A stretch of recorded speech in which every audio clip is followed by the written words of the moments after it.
In this video, we are going to review the Samsung M35. So, without wasting any time, let's get started with the unboxing. So, this is a typical Samsung box. Inside, let's open it. Of course, you're not getting any charger inside the box. There's the SIM injector pin, and inside, the user manual and a Type-C to Type-C data cable. And here is our phone, that's it.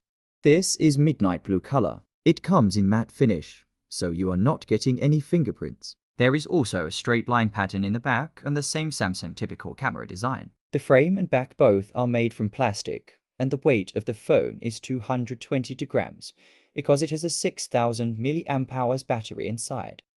It supports dual SIMs or one SIM and one microSD card. There is no 3.5mm jack option, and it supports Dolby Atmos. Vibration haptics are normal, and it supports 13 5 grams bands, Bluetooth 5.3, Wi-Fi 6, and NFC. The display is top-notch. It has a 6.6-inch Full HD Plus AMOLED display, and this time we also got a punch hole, which is nice. You are also getting a 120Hz refresh rate and 1000 nits brightness, which is good even outdoors. Additionally, you are getting Gorilla Glass Victus Plus protection, which you are not getting from any other brand in this segment. And you are getting flagship level experience while watching multimedia.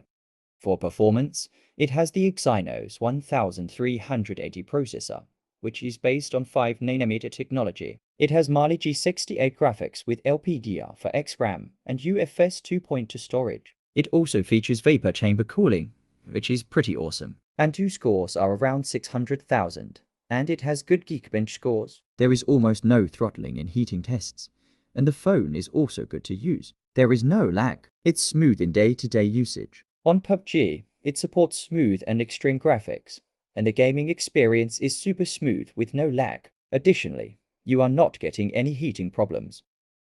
It comes with Android 14 and One UI 6.1 out of the box, which is super neat and clean. Samsung also claims 4 years of Android updates and 5 years of security patches.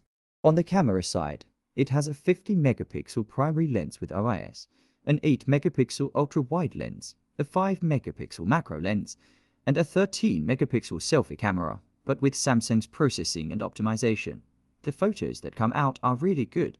The dynamic range and white balance, and the way it processes colors like blue and green, are social media-ready images. The 8-megapixel ultra-wide camera is also not that bad. You can get good-looking wide-range shots with this. The selfie camera also provides smooth skin tone, nice exposure, and contrast, and you can record 4K at 30 FPS videos from the primary lens and also from the selfie camera.